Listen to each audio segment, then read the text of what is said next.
Assalamualaikum warahmatullahi wabarakatuh. Perkenalkan, nama saya Bella Rimadil Padamanik, NPM 2214141007 dari jurusan Ilmu Tanah Fakultas Pertanian Universitas Lampung. Di sini saya ingin menyajikan pembuatan atau pemanfaatan pestisida nabati, yaitu agar kita menjadi ramah lingkungan bagi pertanian.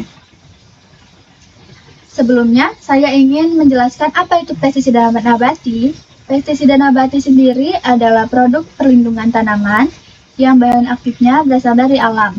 Berbeda dengan pestisida kimia yang seringkali memiliki efek samping negatif terhadap lingkungan dan kesehatan manusia. Pestisida nabati jauh lebih aman. Juga daripada pestisida kimia, kita dapat dengan mudah langsung bisa mengolah hasil pertanian dari pestisida nabati tersebut. Kemudian, ada bahan-bahan yang dapat digunakan untuk pestisida nabati. Nah, banyak sekali jenis tumbuhan, hewan, dan mineral yang dapat digunakan sebagai bahan baku pestisida nabati. Masing-masing bahan memiliki khasiat yang berbeda-beda dalam mengendalikan hama dan penyakit tanaman, seperti bawang, kunyit, lengkuas, kotoran hewan, daun sirsak, dan masih banyak lagi. Selanjutnya, contoh pembuatan pestisida nabati dari bahan daun mimba. Nah, pembuatan pestisida nabati sangat mudah dilakukan. Kita bisa memanfaatkan bahan-bahan yang ada di sekitar kita. Sebagai contoh, kita bisa membuat pestisida nabati dari daun mimba dengan cara yang cukup sederhana. Yang pertama itu, kita harus mencari daun mimbanya.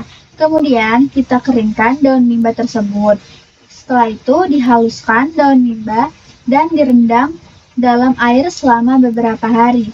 Kemudian, saring dan tambahkan sedikit sabun sebagai perekat untuk pestisida nabati tersebut dapat lengket ke daunnya.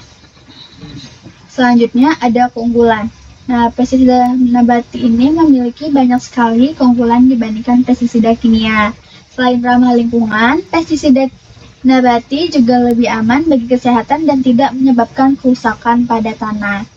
Nah, yang pertama itu contohnya adalah ramah lingkungan, kemudian aman bagi manusia dan hewan, kemudian tidak meninggalkan residu berbahaya pada tanaman dan hasil panen. Selanjutnya ada murah dan mudah didapat atau mudah dibuat, kemudian membuat dan menjaga keseimbangan ekosistem. Selanjutnya ada cara penggunaannya. Cara penggunaan pestisida nabati cukup mudah, namun perlu diperhatikan waktu penyemprotan agar pestisida dapat bekerja secara efektif. Jadi kita tidak boleh menyemprot pestisida tersebut dengan sembarang cara ataupun dengan sembarang waktu. Nah, perlu kita perhatikan yaitu yang pertama adalah semprotkan pada bagian tanaman yang terserang hama atau penyakit. Yang kedua, semprotkan pada pagi atau sore hari saat cuaca tidak panas. Yang ketiga, ulangi penyemprotan secara berkala. Nah, yang satu lagi itu kita tidak boleh menyemprotkan pada saat musim hujan.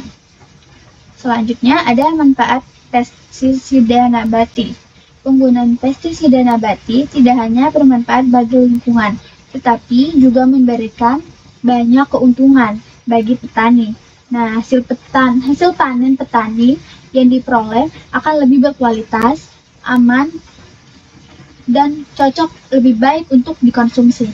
Nah, contohnya pemanfaatannya itu yaitu yang pertama ada meningkatkan kualitas dan kuantitas hasil panen. Kemudian ada menjaga kelestarian lingkungan.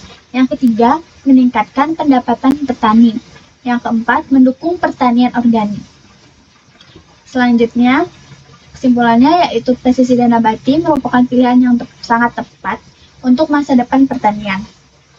Dengan menggunakan pestisida nabati tersebut, kita dapat menjaga kelestarian lingkungan dan menghasilkan produk pertanian yang berkualitas. Jadi, kita sebagai anak muda petani, kita harus dapat lebih menjaga kualitas tanah dan menjaga kelestarian lingkungan agar kita dapat menjaga produk pertanian yang sangat-sangat berkualitas ke depannya. Sekian presentasi dari saya ucapkan terima kasih. Wassalamualaikum warahmatullahi wabarakatuh. Dadah!